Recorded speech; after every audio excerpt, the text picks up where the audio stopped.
Hello everybody, welcome back to the HardReset.Info channel. In today's video, I'll show you first things to do after setup on your Samsung Galaxy A14.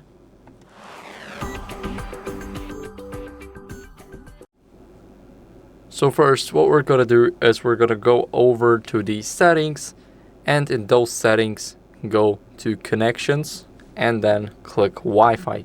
Here we're going to choose a network, so I'm going to choose this one.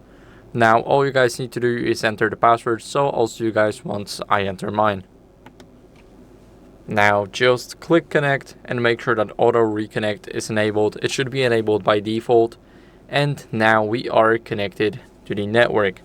Next, what we're going to do is we're going to check for software updates. So this is very important. We want to check it from the start because we want to see if we are on the latest software. So just go over in the settings. You need to scroll a bit down, then go to software update, and in the software update click download and install. Now it's checking for updates, and as you guys can see, now it's downloading the update. And what we're gonna do, I'm gonna pause here. If you guys want to wait those 48 seconds, then wait, but we're gonna move on here and I'll update it at the end of this video. Next, we're gonna go over to the Play Store, and here what we're gonna do is we're gonna sign in to our Google account.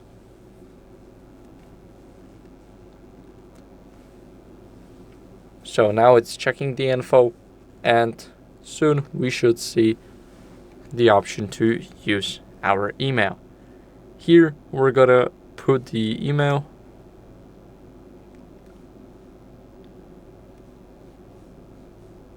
and now just click next. The next step, of course, the password.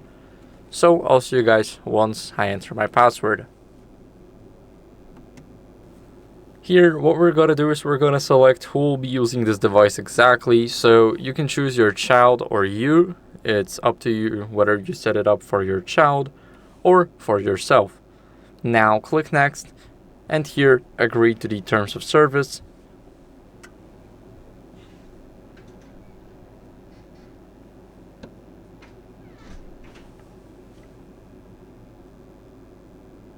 And here make sure that you have enabled backup device data. Now we're going to click accept, and you need to enable backup basically whenever you want to change the devices, then everything will be saved on your Google account. As you guys can see, it crashed, but still we can click get started. Here we can verify using the password, and I'll quickly enter the password. Now here you guys can go over and click not now or admin if you want to get these special offers. I don't, so I'll click here.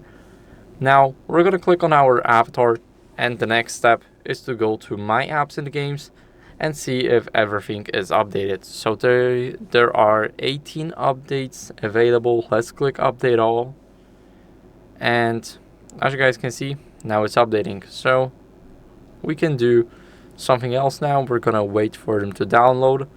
Now let's finish up and go over into the settings, and in the settings let's go and scroll a bit up from the software update, go over to the security and privacy, and here we can go to the lock screen. Here we can select the password. So I always use a PIN. You guys can use a password or a pattern. Pattern is the worst one out here because it's only a medium security, but you guys can set up your PIN, so it's very hard to guess. As you guys can see, at least 6 digits is recommended. You guys can do the PIN for how many numbers you want. I'll go with 1, 2, 3, 4, 5, 6. Make sure to put a different password than me because as you guys can see, this PIN is easy to guess because it has consecutive or repeating numbers. So I'll use it anyway. Make sure that you create a strong password like 951805. Totally random password, nobody will guess that. And then you'll see this. So you guys want to hide content right here, and you'll see all the notifications. Of course, they will be hidden, so you need to unlock your phone. so that nobody reads your notifications. That's very good. Now scroll down, and here you have screen lock and biometrics. You guys can click here and enter the password that you just provided before. Now here we have the biometrics, so we have the face recognition and fingerprints. We're gonna start off with the fingerprints, and now click continue. Here we need to place our finger on the sensor, so it's right here. As you guys can see, all we have to do is just change the position of it. And even if you change position, sometimes it's normal that your phone will tell you that it's in the same position and that you need to change it. So as you guys can see, I am changing the position. It still tells me that I need to change it, so it's pretty normal. It's a time-consuming task, but once you set it up, everything will be fine. So as you guys can see, the fingerprint has been added successfully. So now we can click done, and let's check it out if it works. Here we're going to do this, and as you guys can see, it went in without any issues. So let's go back to screen lock and biometrics, enter the PIN, and now go over and do the face recognition if you want. It's not that safe. Sometimes somebody that just got your picture can unlock your phone. It's pretty normal, so that's why it's not that secure than a PIN or a fingerprint. But still, if you want to set it up, you just click continue, position your face in this frame, and this process takes around 5 seconds. So I'll see you guys once I do that. Now the process is done. As you guys can see, I can remove the face data. Of course, the face unlock is enabled, or stay on lock screen until I swipe. So now let's check it out. I will use a different finger here so I don't unlock it with the fingerprint. And now, as you guys can see, it unlocked. So I use my face here and it worked properly. So next, what we can do is enable lost device protection. So here you guys have the theft protection for an example, and here theft detection lock. And how it works, basically, whenever the device senses that someone took your phone and then started running away or just increased their speed, then the phone will automatically lock. And if it's just you, if you just started running randomly, then of course it's unlockable once you enter the password. So now, after setting up our theft protection and our screen lock, what we want to do is we want to go over and check in on those updating apps. Now, go here, go to manage apps and device. And as you guys can see, those updates are in progress. So I'll see you guys once they're done. Now, after those updates, what we want to do next is we want to go over and search for the Google Pay. So we want to make sure that it's installed on our device. Now, as you guys can see, it isn't.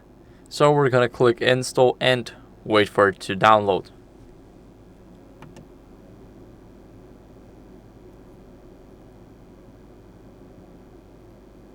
Now let's open up the app.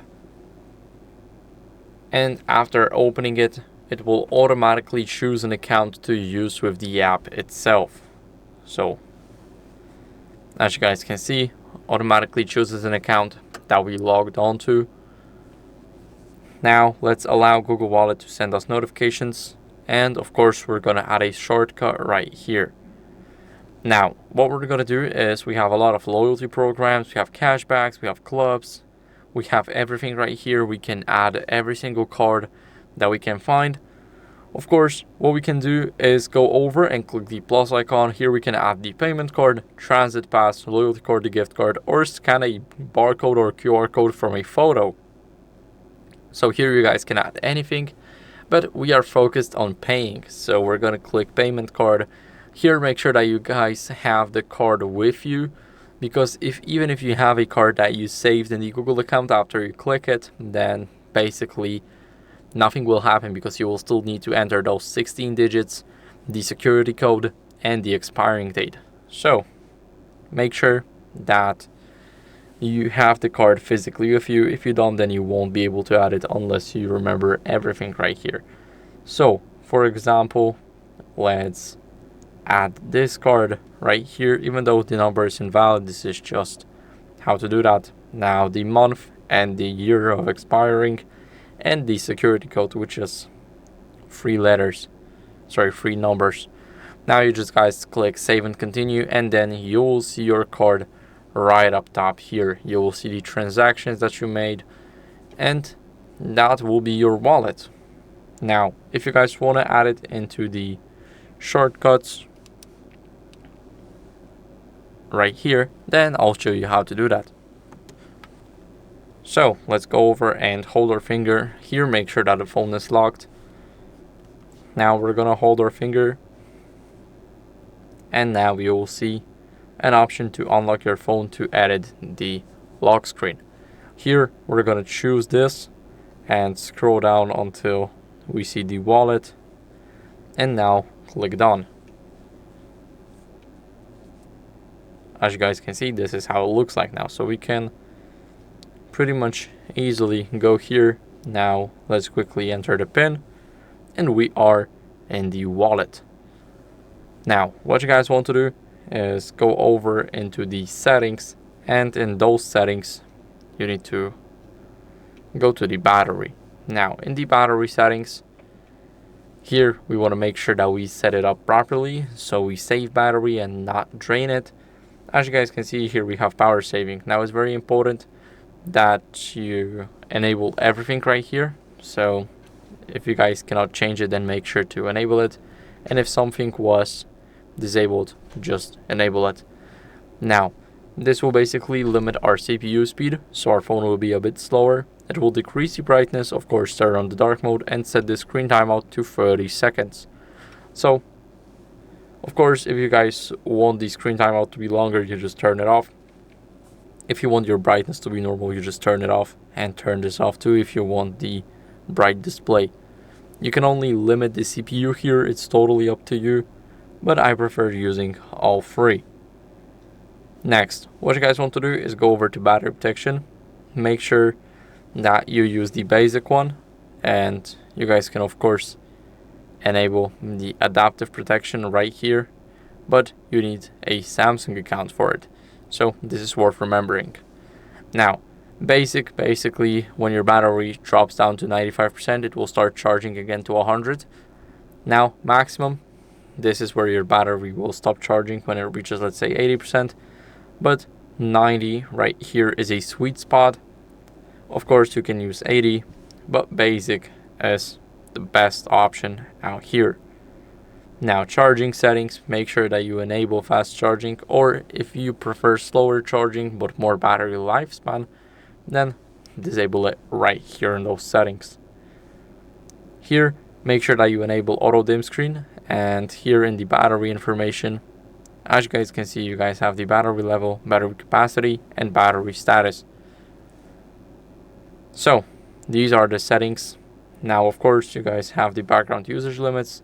I missed that one, but here you guys can put some apps, like for example deep sleeping apps that you won't receive notifications from, for an example, and they'll only work when you open them, so such as Chrome, or never auto sleeping apps, but this will drain your battery. So sleeping apps, they will run in background only for some updates or when it's necessary, but they won't normally. Of course, the notifications here may be delayed, and in the deep sleeping apps you may just not get them. So that's it for the video. I hope it was helpful. If it was, then leave a like, subscription, and a comment, and I'll see you in the next one. Bye.